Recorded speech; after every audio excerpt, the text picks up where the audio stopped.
hello tout le monde, Malick Ndoye le jeune Thiof Diabatin yéen ñu ñuy seetaan partout au Sénégal wala partout dans le monde bienvenue à Seneweb tey nag ma dalal benn ndaanaan boo xamante ne ci hip hop Galsen wala musique Sénégal en général lay wax sax kenn dootu ko présenté notamment ci hip hop Galsen c'est un gars boo xamante ne réputation bi mu am mooy day wax xalaatam te saa su waxee xalaatam du ñëppay nangu nag mais majorité bi dinañ ko nangul li nga xamante ne mooy xam-xamam mais Sir Tam laa invité tey ñu gën ko xam ci ingénieur de son Sir Tam beat la ñuy wax après dinañ xool ndax day tëgg ay beat ak yooyu noonu parce que bëri na ay casquette mais en tant que ingénieur de son lañ ko gars yi gën a xamee ak Facebook beeg point de vue yi muy joxe ci musique frère maa ngi lay nuyu di la ziar di la dalal fi nga xamante ne mooy.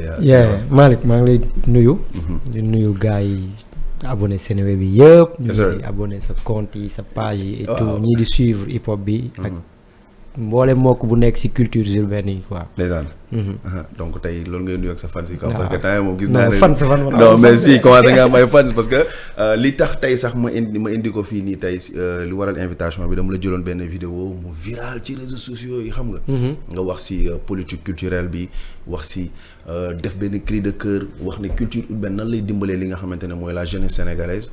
tey looloo indi fi ba yeneen rappeur ñoom bi sax Elzo Jam donc semaine passée fii la toog xam nga. ba xaw ci tontu ci li ngeen wax ne moom bokkul ci yenn artistes yi. yi nga xamante ne ils sont pas constants. tey looloo waral waxtaan bi. donc tey première affaire bi mu lay njëkk a laaj rek mooy ci actualité bi. politique culturelle du Sénégal. waaw bon Sénégal xam nga Sénégal boo waxee Sénégal rek nit yu bëri ñu nekkul sénégalais quand tu dis Sénégal rek il pense au premier président Léopold Sédar Senghor homme de culture. donc après ñun ñi nekk Sénégal peut-être ñun xam nañ ni am nañ ay président am nañ ay nit yoo xam ne ay homme de culture leen. après tu te dis mais comment se fait-il que ñun ñi gën a ràññeeku ci culture bi lañu xam. ñi nga xam ne ils sont battus pour. xam nga festival des arts nègres affaire yooyu noonu et tout ça mais comment se fait-il que Sénégal niveau culture dañoo dellu ginnaaw ba léegi ça a régressé man loolu laay wax ah. depuis kañ nga ko seetlu. non dafa yàgg du ma ne sax est-ce que balaa xam nga lu dellu ginnaaw mooy loo xam ne avancé woon na mais. avancé wu la nga naan demul quoi par rapport ak fi àdduna bi toll ci culture fii suñu mbokk africain yu bari toll ci culture da ngay xam ne ñun des na. mais pour surtout sur la culture urbaine laay wax sax parce que tey boo xoolee avant Covid bi. parce que keroog looloo indi woon waxtaan. avant Covid bi daan nañ gis ay concerts productivité des artistes. ñu gis ñu régressé. selon yow lan moo tax gars yi xaw a dellu ginnaaw. bon wax bi ñuy gën a wax souvent manque de moyens la loolu kenn bañu ko. ok ñun on est dans un milieu boo xam ne pour mu favorable pour ñun. problème la. waaw souvent tu vois gars yoo xam ne dañ la naan saa yi man dama ci yàgg dama ci dem ba sonn après mënatuma ma bàyyi wala dama def naa ba sonn kenn faalewu ma. waaw loolu am na manque de moyens. mais ñun tam sénégalais ñun suñu mentalité ñun amuñu mindsetu nekk ci benn affaire ngay échec ba surtout ñun ñi nekk ci culture bi. ñu ne yoo jàpp ni da nga war a génnee benn affaire wala def benn affaire rek mu dox. benn yoon. xamuñu ay defaat ba affaire bi sotti. genre dañuy gaaw a teggi tànk dañuy gaaw a découragé quoi dañuy gaaw a Malick yow su doon découragé rek bàyyi nga. waaw yàgg na de xam naa la quoi genre je dis pas que xam naa la à 100%. mais bi ngay dugg ci hip hop bi dafa am gars yi lu ñu gëmoon. waaye ñii mooy arriviste hip hop yi booy yu bees yi booy Canabasse moo leen dugal ci rap dégg naa fu nekk. je te le dis booy Canabasse moo man dama doon toog ne kuy Malick ay kooku xamul rap Canabasse a ko dugal ci rap. donc yow dans la tête des gens ñoom Malick. démb la ñëw quoi. donc yow su fekkoon dëgëroo comme Canabasse parce que peut-être Canabasse moo def loolu ci yow. ndax moom ñëw na tamit ñu dóor ba sonn. mu dëgër teg yow su fekkoon dëgëroo daw nga bu yàgg. ñu bari dañoo dëgërul nag. genre ñëw ci benn milieu nga essaie demul wala juste nga def sa xaalis bi ñëwaatul nga bàyyi. mooy foofu laa lay këfee parce que. dama gis nga def benn post sur Facebook nga ne pardon. Si tu veux connaître la définition du mot fragile, pas besoin de consulter un dictionnaire. Sois ami sur les réseaux sociaux avec des artistes sénégalais. Sérieux, ce sont des êtres trop fragiles. Damn. Maanaam foofu yaa ngi wax ci émotion bi, gaaw a bàyyi bi. ak ñi nga xamante ils sont trop émotifs. waaw dañoo fragile parce que yow xam nga Malick en matière de business. mbir boo ko yow Seneweb bii nii. saa yi bu ñu lay fay ngay liggéey lijjantiwuñu sa émotion lijjantiwuñu tey Malick nekk na wala nekkul. saa yi on te paye pour bosser boss musique bi sa liggéey nga ko def. artiste nga liggéey nga ko def saa yi ay mood affaire yi da nga koy teg fële.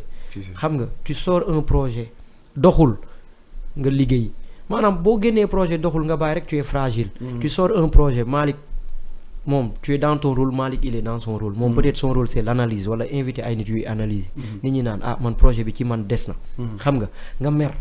mu feeñ ci yow nga taseeg Malick doo ko nuyu affaire yooyu man foofu laay waxee quoi. maanaam parce que même en off yaa ngi may wax ne yenn artistes yoo xamante ne duñ la nuyu. waaw mais loolu sax parce que yow bokk nga si ñi gën a joxe seen avis si hip hop Galsen.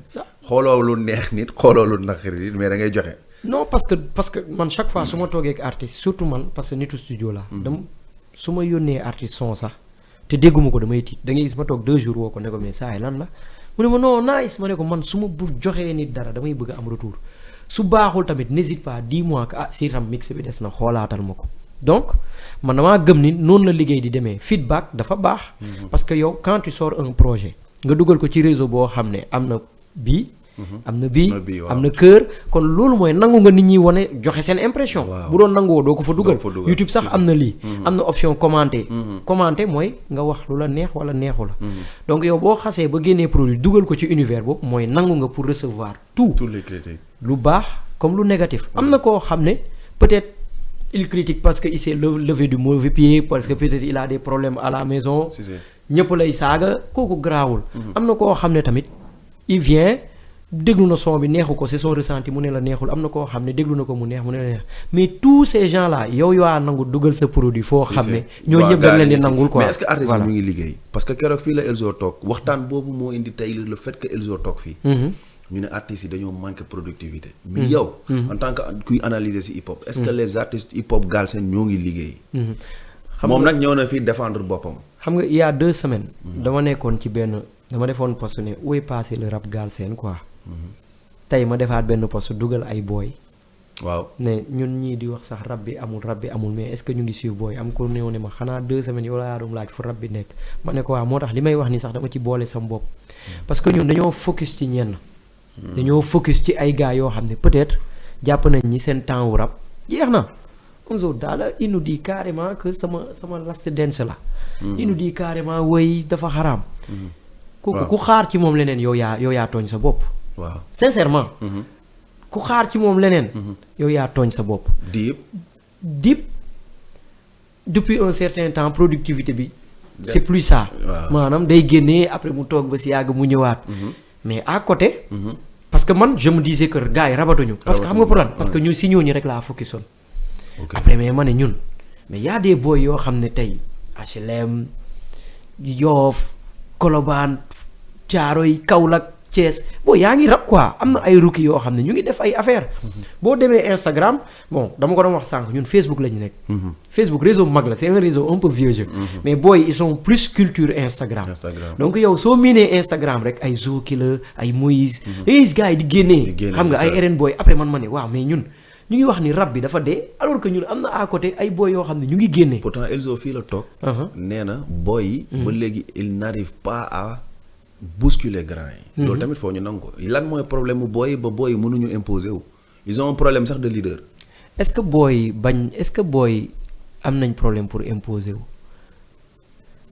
mais léegi la moo tax ba léegi boy imposer guñu. déedéet parce que yow fi nga taxawee la yow sa génération. yow.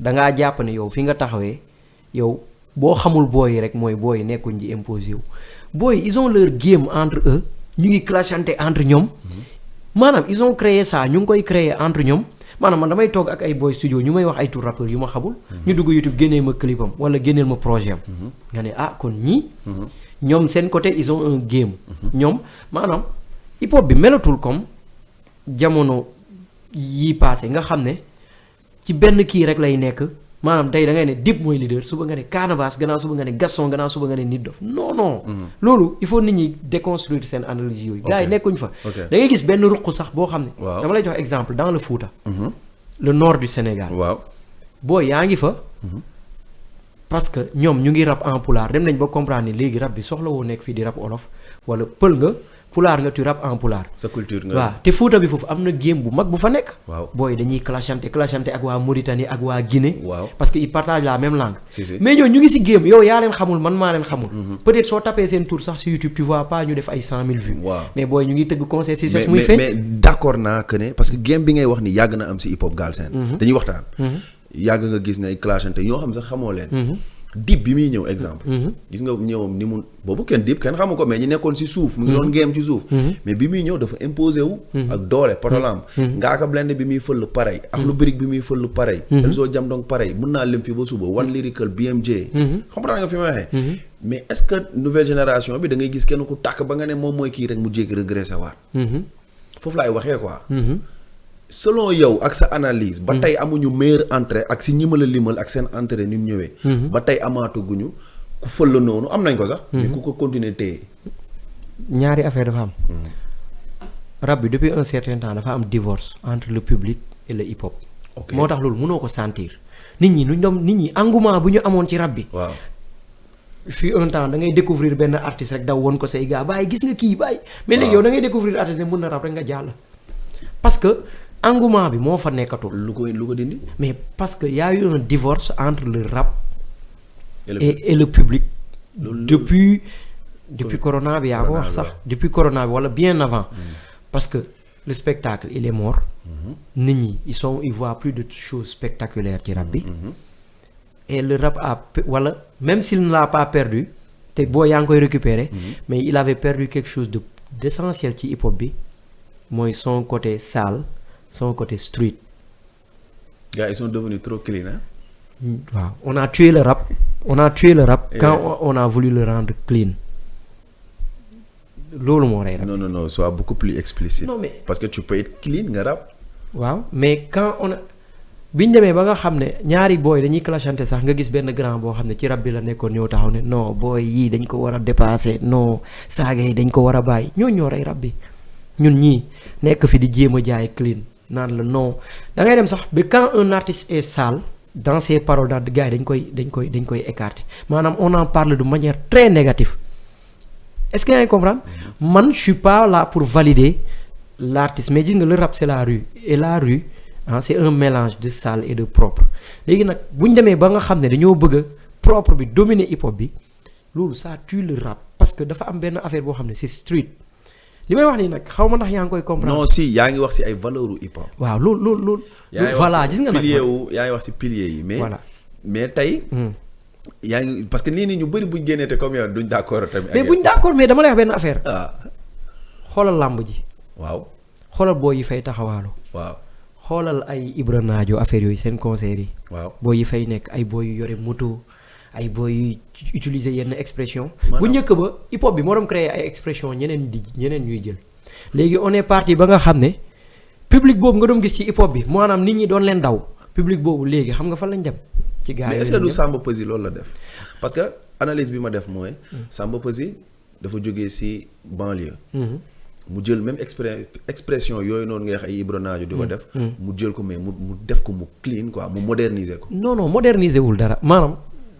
clean boobu noonu ngeen war a bàyyi xam nga hip hop da doon fekk benn mbedd nii ay nit nekk fa quel que soit ni nga mel mu accepté la mais depuis ñu commencé di ne non ñun hip hopeurs yi ñun léegi hip hop bi dañoo cool hip hop yi dañoo yore entreprise maanaam yaa le hip hop il est là am na ñoo xam ne màgg nañ hip hop bi jëlee na leen fenn ñu def leen ay chef d'entreprise et tout mais y a un côté du hip hop boo xam ne dafa bokk ci hip hop dañ leen commencé écarter léegi ñooñu bu ñu leen écarter amatuñu repère. mais concert yi da nga doon dem tu vois ce côté street. yow représente bi nga wax côté street bi parce que tam street bi boo demee comme li nga wax noonu si banlieue bi am na ay rappeurs yoo xamante ne lii mbalax maa ne di représente noonu war na am ay rappeurs yu ko porté tamit. waaw mais kaay ma wax la man li ma la bëgg wax mooy dafay li ma la bëgg wax c'est tellement simple. le hip hop il est mort bi ñu ko commencé setal maanaam képp koo xam ne tu as un langage un peu différent de lu ñuy woowee correct seen univers ñu rey ko.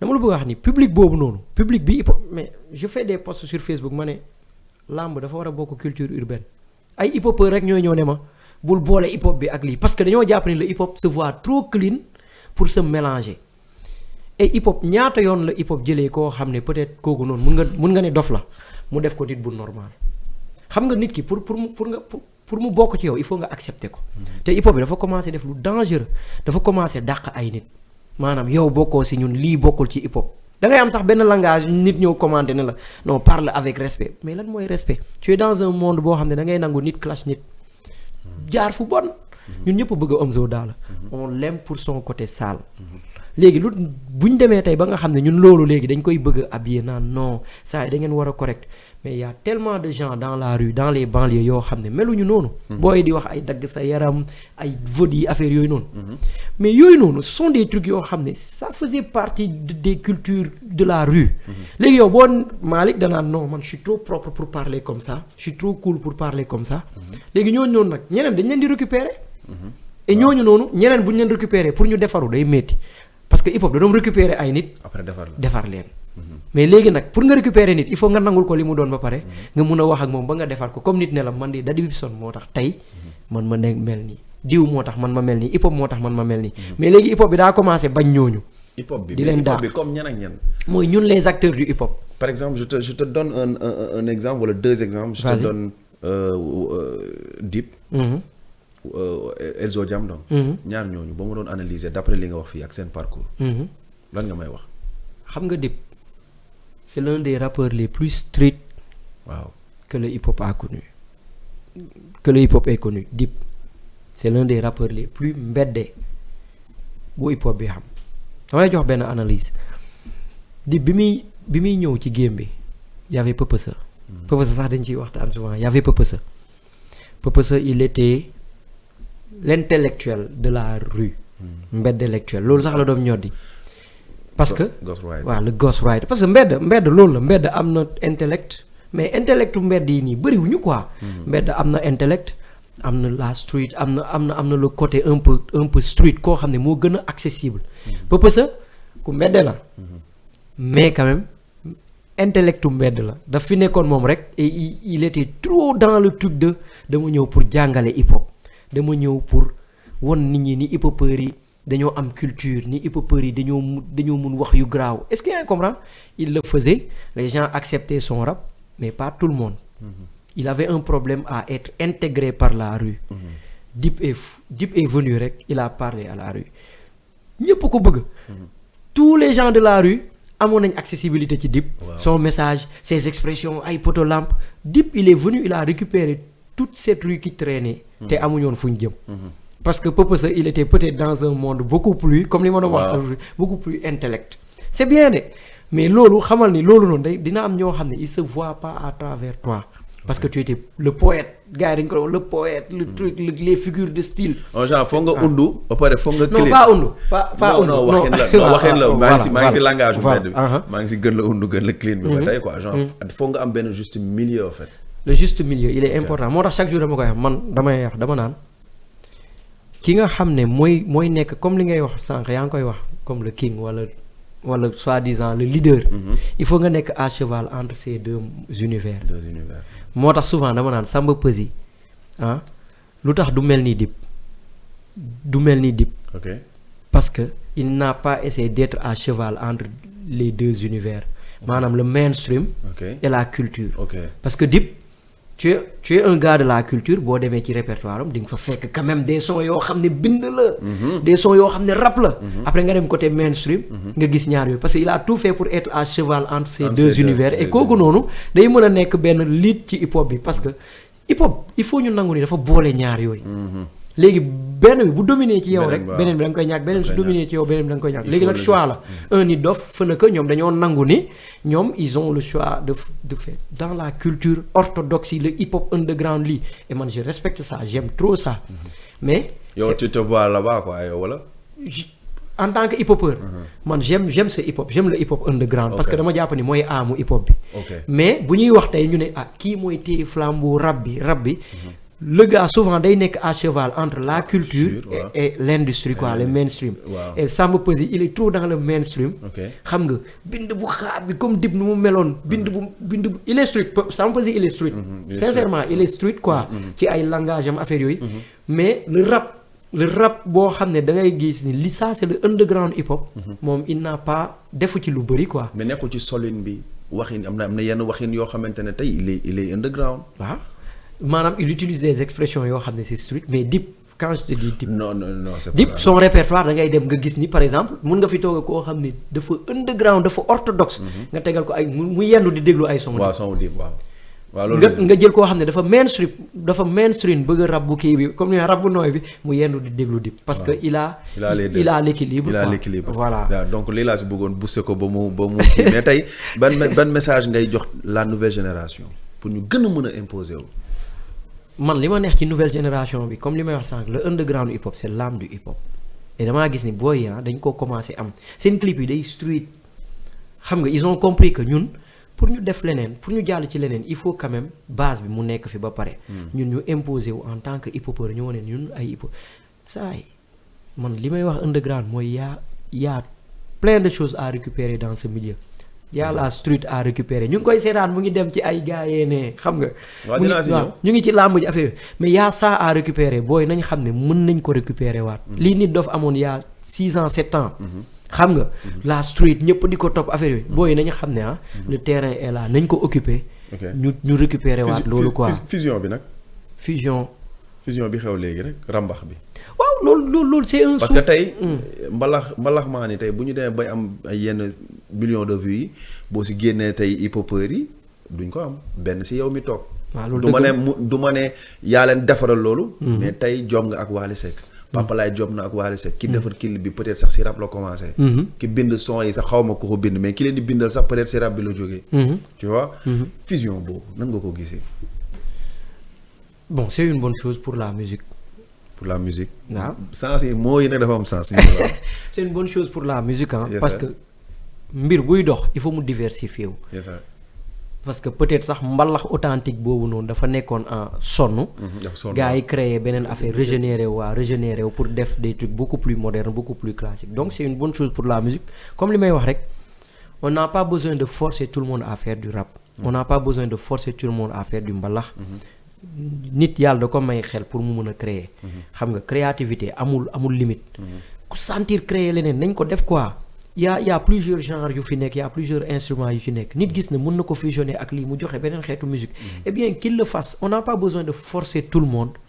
ci genre affaire yooyu. kaa leen ñu rap wala kaa leen ñu mbalax. donc s'il y a autre chose qui marché la rek ku nekk moo ñëw exposer li ngay jaay après gars yi ñëw jënd quoi. après nag am na benn affaire bi nga souligner tu dis que c'est le hip-hop qui est quand même le moteur de tout ça après. question bi mooy nan la ñuy def nan lañ commencé fait que le hip hop mooy moteur boobu noonu après hip hop moom mënul doxal ay mbiram. bah voilà. loolu c'est malheureux. c'est malheureux kay man moom lay wax nii. parce que tout simplement. parce que yow yaa ngi nii. def nga fi clip bu son bu 40 millions de vues xaw ma 30 millions de vues. mais ba tey yaa ngi toog di wax ci hip hop. waaw bu la neexoon gën a dem sax côté bële. waaw parce que dama yor dama jàpp ni man hip hop déjà affaire de communauté la.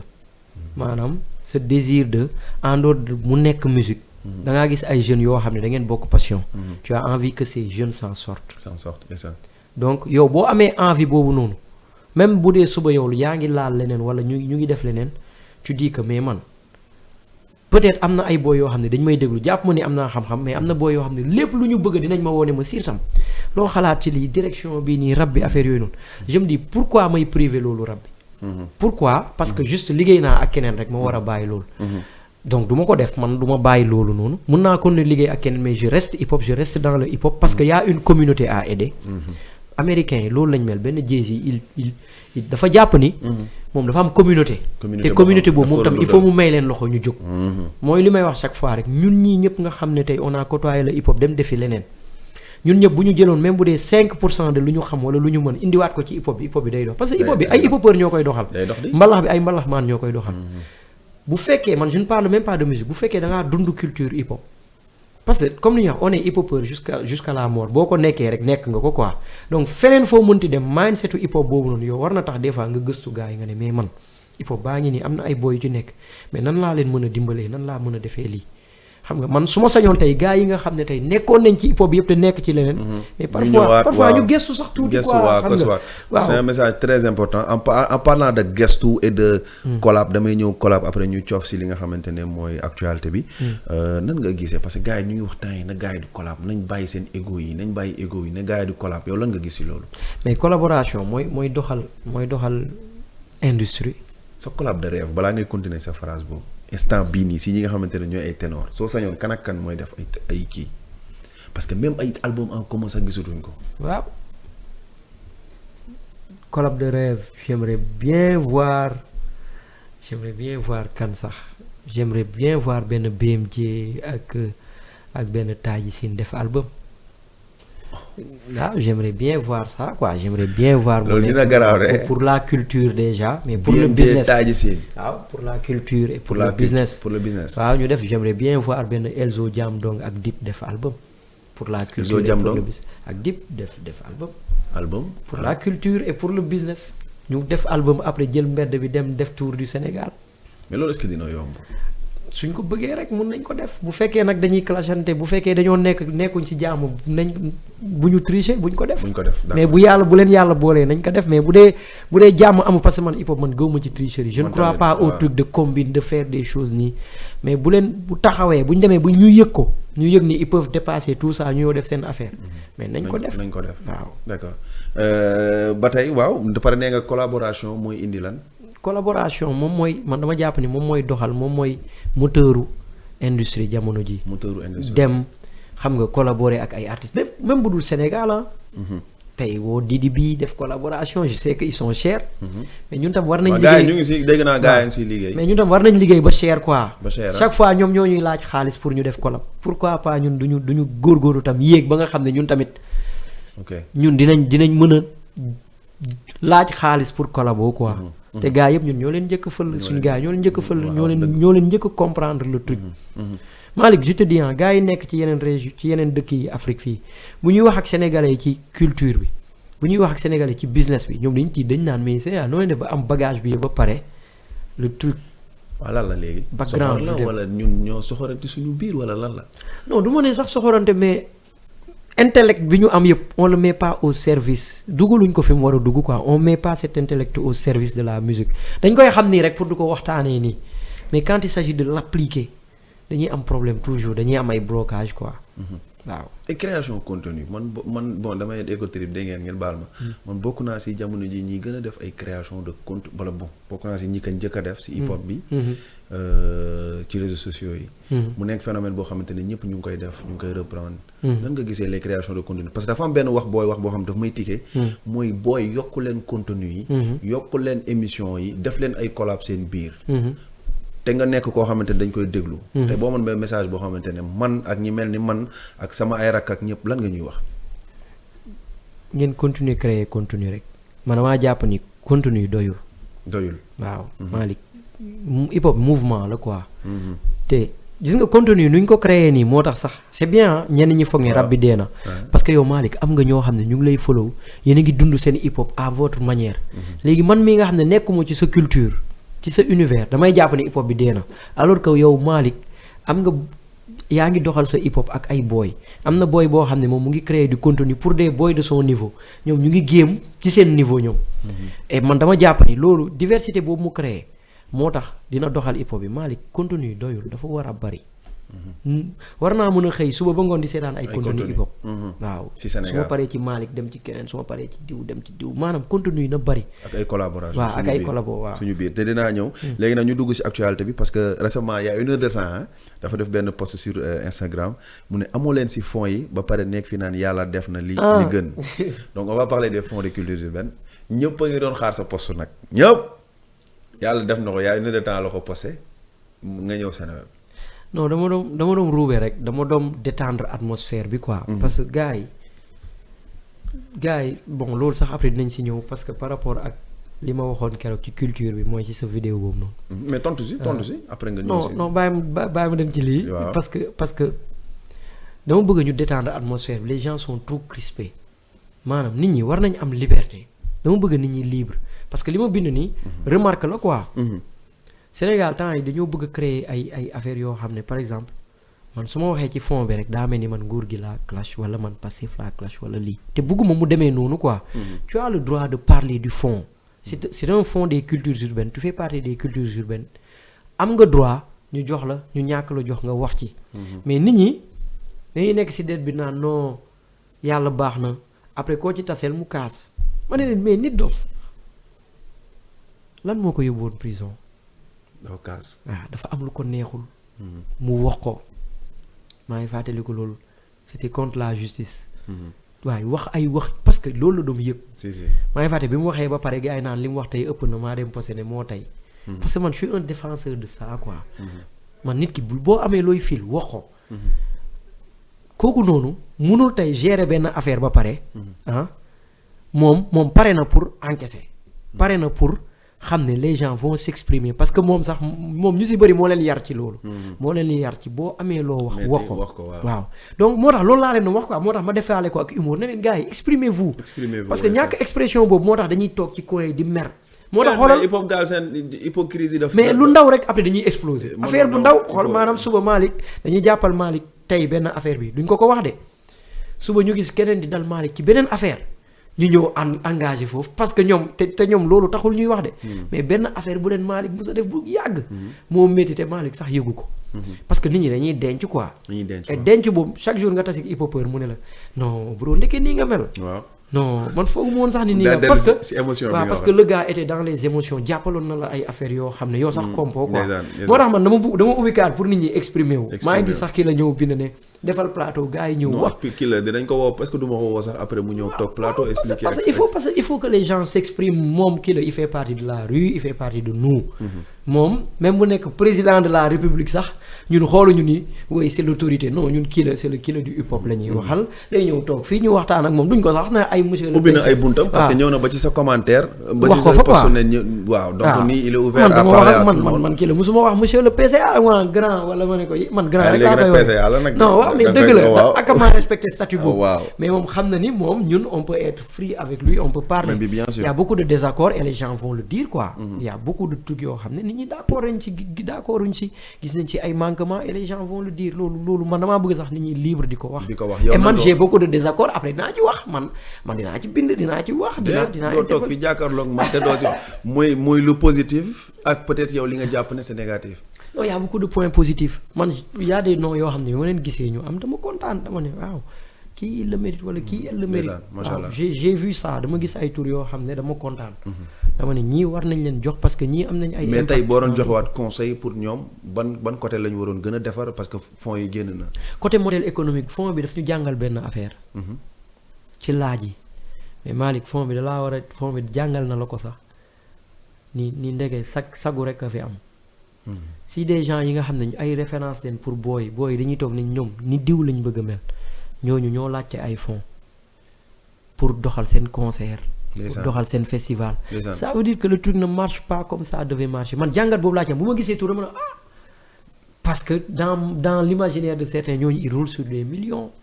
xam nga après nga gis ni ñooñu ñëpp dañoo dugal pour ñu jox leen pour ñu doxal seen festival ñii pour ñu doxal seen album. xam nga bu nga demee jox leen ma fonds pour sama album. te man je suis contre ça dama contre loolu. nan nga gisee tamit sorti ñi nga xamante ne tey lañ doon kaas lu ci mel ni Impossible Pro. kii média bi ñun baal ma am na benn média damay fàtte Urban SN. Urban SN tu vois pas mal d'autres am na ñu jot a kaas nan nga gisee ñooñu seen kaas. non parce que dañoo jàpp ni ñoom ils sont dans les cultures rek et ils méritent d'avoir parce que ñu ngi def ay affaires pour les cultures urbaines. c'est bien mais tamit nit ñi nañuy waxtaanee bilan quoi j'ai fait ceci pour le hip hop j'ai fait ceci pour le hip hop xam nga. hip hop chiffre moo koy doxal. il faut nit ñi tamit wéy tu as fait beaucoup de choses pour le hip hop nii mais où sont les chiffres. te man loolu jamonoy chiffre lañ toll te man loolu laa bëgg a woo cultures urbaines yi sax fond des cultures urbaines yi ñuy obligé nit ñi ñuy waxtaanee chiffre parce que yow ak bilan ak tout quoi. te noonu loolu mooy tax ñu am impact ñu am benn impact ci hip hop bi. mais su dañ koy joxe nii rek damay concert jox leen ma damay lii jox leen ma damay kii jox leen ma après. modèle bi du dem quoi. waxtaan bi neex na torop mais foog nga tontu tamit ci li nga xamante ne tey ñu bëri ñu ngi la doon saaga sax laa si internet bi ñu comprendre am booy yu tamit yoo xamante ne ñëw nañ si commentaire di la remercier ne ñun connaisseurs yi xam nañ fi ngay waxee. parce que je pense su ma juumul da nga ne hip hop bi bu culture urbaine wala maison de culture yii nii buñ ko defarul wala bu ñu doolelul culture urbaine. lan lay indi. asile de fou ak ay prison nga tontu ci loolu nar a nekk dernier point bi. waaw pour bañ a gudd rek Malick man dama jàpp ni dañoo nekk ci société boo xam ne. dañoo war a dépasser parce que gis naa ñuy commenter naan li mu wax du dëgg. fii diine moo fiy doxal affaire yi wala dara. il faut nit ñi génn ci société boo xam ne da ngay jàpp da ngay tracer nit ñi ñaari yoon. ne leen da ngay nekk ci diine bi moom moo mën a sauver nit ñi wala dara. man Baye Niass laa bëgg mais quand même Baye Niass laa bëgg man mooy sama sëriñ mais quand même sañu ma taxaw fenn ne ku jaarul ci Baye Niass doo defaru. sañu ma taxaw fenn ne ku xamul yonte yàlla Muhammad doo defaru. sañu ma taxaw fenn ne ku xamul Jésus Christ doo defaru. parce que saa yoo yeewoo. nga gis koo xam ne. xamul ñooñu. lijjantewul leen te yow nga naw ko ci comportement. macha allah chaque jour. Malick chaque jour nga gis koo xam ne julliwul. de yorul croix demul église demul fenn te mun nga ko naw ci comportement. ci baax ci lépp waaw donc il faut ñu bàyyi. fu ñu tuddee culture urbaine rek nit ñi jàpp ni wëy yëfu dof la il faut nga jaar ci diine bi wala il faut nga jaar lii pour nga defaru ñaata nit nga xam yu jaar ci diine bi pour defaru ñaata nit nga xam yu jaar ci culture pour defaru ñaata nit nga xam yuy taxaw ne la man su nekkuloon Bibson tey du ma maa ngi prison man j'ai connu beaucoup de gens qui le disent ay taalibe Baay ay murit ay su nekkuloon Bibson du ma xam lii donc man dama jàpp ni dañoo war a dépasser milieu monde boo xam ne dañuy tënk nit ñi culture urbaine ji hip hop waaw j'ai connu beaucoup de gens yoo xam ne ji hip hop lañ defaroo. j'ai connu beaucoup de gens yoo xam ne MCU lañ defaroo dem nañ fa jàng photographie jàng beneen affaire jàng waaw am seen diplôme.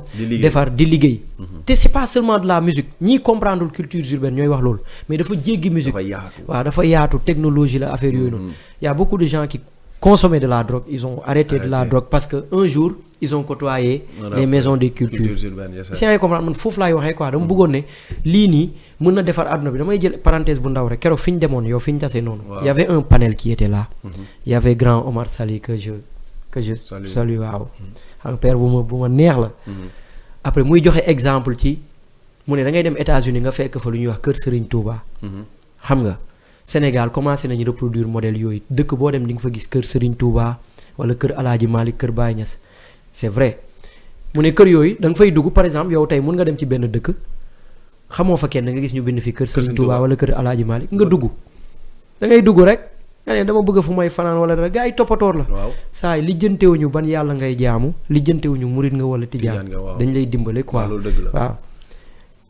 grand père Omar Sali mu ne ces maisons là nit ñi dañ ko négliger mais modèle yooyu ce sera des refuges pour l'humanité man moo ma neex mu ne ce sera des refuges pour l'humanité tôt ou tard quoi waaw mu ne jamono dina dox kër yooyu ñooy nekk ay refuge pour l'humanité après mu dellu si cultures urbaines mu ne c'est comme boo demee dans les cultures urbaines dans les maisons des cultures urbaines mu ne da ngay ñëw nga dugg ci biir nga fekk benn gaayen boo xam ne rap indiwu ko fi dara indiw ko fi xam nga feccul graffitiwul ñëwul jàng management mais mu toog coin am rek mu ne parce que c'est le seul endroit où personne ne lui demande loo fiy def kenn lijjantewu ko peut-être société bi comprendre ko peut-être kenn comprendre ko mais c'est le seul endroit boo xam ne les gens ne te regardent pas différemment ak loo munti sol moo tax sànq maa ngi ne hip hop bi buñ ko commencé setal dañ koy rey est-ce que yaa ngi comprendre da ngay dugg ci culture da ngay dugg foofu kenn du la wax saa yow loo fiy def bu la neexee sax sol pantalon bu dagg sol yëre bu gudd sol def ni mais nit ñi dañ lay accepter ni nga mel parce que fii c'est un milieu culturel c'est comme kër Serigne Touba yooyu noonu parce que nit ñi lijjantewuñu ban yàlla ngay jaamu ban tariixa nga bokk te culture urbaine man fa laa xamee ni le seul endroit où boo xam ne Malick day ñëw lijjantewu ma sax lu mu sant lijjantewu ma murid la lijjantewu ma lan la gëm mais lenn moo ñu fi boole c'est la culture et saa yu ñu tasee dañuy kontaan moo tax mooy li may wax nañ bàyyi di jéem a setal affaire yi naan non da nga war a clean damay jël benn exemple waaye di Galsen Hip Hop Awards musuma dem quoi mais saa yu ma nit laajee lu tax demoo ma ne aw ma tenue correcte parce que si invitation yi ci suuf dañ fay bind tenue correcte exigée te man dama naan man je suis hip-hopeur quoi man il faut nga expliquer ma yow lan mooy sama tenue correcte est-ce que yaa ngi comprendre xaw ma ndax yaa ngi comprendre fi may wax voilà maanaam c'est parce que yow monde hip hop tey ku bokkul si ñun bu ñuy gis ñuy solo danaa ñi ay dof leen. léegi lan mooy tenue correct lan mooy tenue correct. mooy li société bi exigé ne lii moo. waaw correct alors que man hip hopeur laa man lu tax ma hip hop sax c'est parce que damay bëgg a génn tuuti seen norme yooyu. bon loolu damay tooñ waaye di chaque fois quoi di ne aw ma tenue correct moo tax dew ma mais nit ñi bu ñu nee tenue correct rek am na lu ñuy xalaat mooy da nga war a sol xaftaan da nga war te pourtant da ngay gis BET hip hop awards mais des fois da ngay gis ay yére yoo xam ne man si tam su ma fayoon du ma ko sol. waaw parce que damaa jàpp ni. yëfu dof la léegi nag boo mënee yow kaay nga ne ma lii solal lu correct lan mooy lu correct ci man. donc moo tax ma ne culture urbaine il faut nit ñi comprendre ko pour def ko quoi. bëri nañu ci nekk nag nga baal mais ils n'ont pas compris. waaw mais dañoo soxla tamit nit yu mel ni yow. des fois di waxuma ko pour jeter ko ay fleurs. wala dara de mais dañuy soxla nit ñu mel ni yow parce que. ñi ma mës a toogal ñu si bëri dañ ma naan. du ñu d'accord ak moom mais boo xoolee ba si biir des fois li muy wax dëgg la comprendre nga te je pense que même boo fekkee ne suba am nga tort dina accepter ne juum naa fi parce que nit la mais ñu bëri nangul nañ la loolu et ñu ngi lay invité si plateau yi ça se voit que ne am na lu nekk sa bopp et genre nit yu mel ni yow nga ñu koy yombalal ñu lay woo plateau tamit ngay ñëw wàccee sa bopp parce que ay dégg non si amul damaa bëri follower man la maay ndooy ba tax du ma la respecté dama lay wax dëgg rek nga xam mais nangul nañ la loolu yaa ko am te tey buñ lay woo si plateau ak lu mënti xew soxla nañ la ngay ñëw di joxe sa avis parce que il faut beaucoup de contenu comme li nga wax dañ lay soxla comme ñu mel ni yow ak ñeneen ñu ñëw toog si plateau yi et je pense que tontu nga tey dañoo cof rek parce que waxtaan bi waroon na gën a yaatu yow suñu waxtaan day yaatu mais day ñëwaat nag parce que danaa ne chaque actualité bu am dinaa jéem a xool kenn comme ñu ko defee si mbedd bi ñu toog ñu waxtaane ko parce que lamb ji am nañ ci ñoom Fadamak il faut ñuy exprimer wu ñoom dañuy toog nii sax mariage nii sax créer contenu toog waxtaan affaire bi dem donc on a besoin de ça Sénégal ba ngi nii sama téléphone a ngi nii ñëpp bu ñu rombee rek mën naa leen jël ay affaire tu vois noonu la donc tey lan moo nekk dernier mot bi nga xamante ne tey moom ngay tàggatoo gars yi la doon seetaan ñuy exprimer wu rek suñuy exprimer wu rek dañuy denc te hip hop cadre d'expression la quoi hip hop boo gisee mu am loolu la parce que y a des gens qui ont eu besoin de s'exprimer et de s'exprimer différemment en dehors des codes yu nit ñi tracé nii nga war a waxee fii nga war a waxee nii nga war a solo le hip hop il est là pour ça pour nous accepter ñun nuñ mel di exprimer wu nuñ ko filee quoi kon na gars yi kon ne exprimer wu rek wol gars yi ñuy wax rek inshallah yéen ñëpp di ngi ñëw si tam nee na ngeen ñëw nag d'accord donc maa ngi lay jaajëfal bu baax jaajëf Malick Ndoye le jeune Thiof Diafa te ak Omzito si ginnaaw jaajëf Omar sama gars yi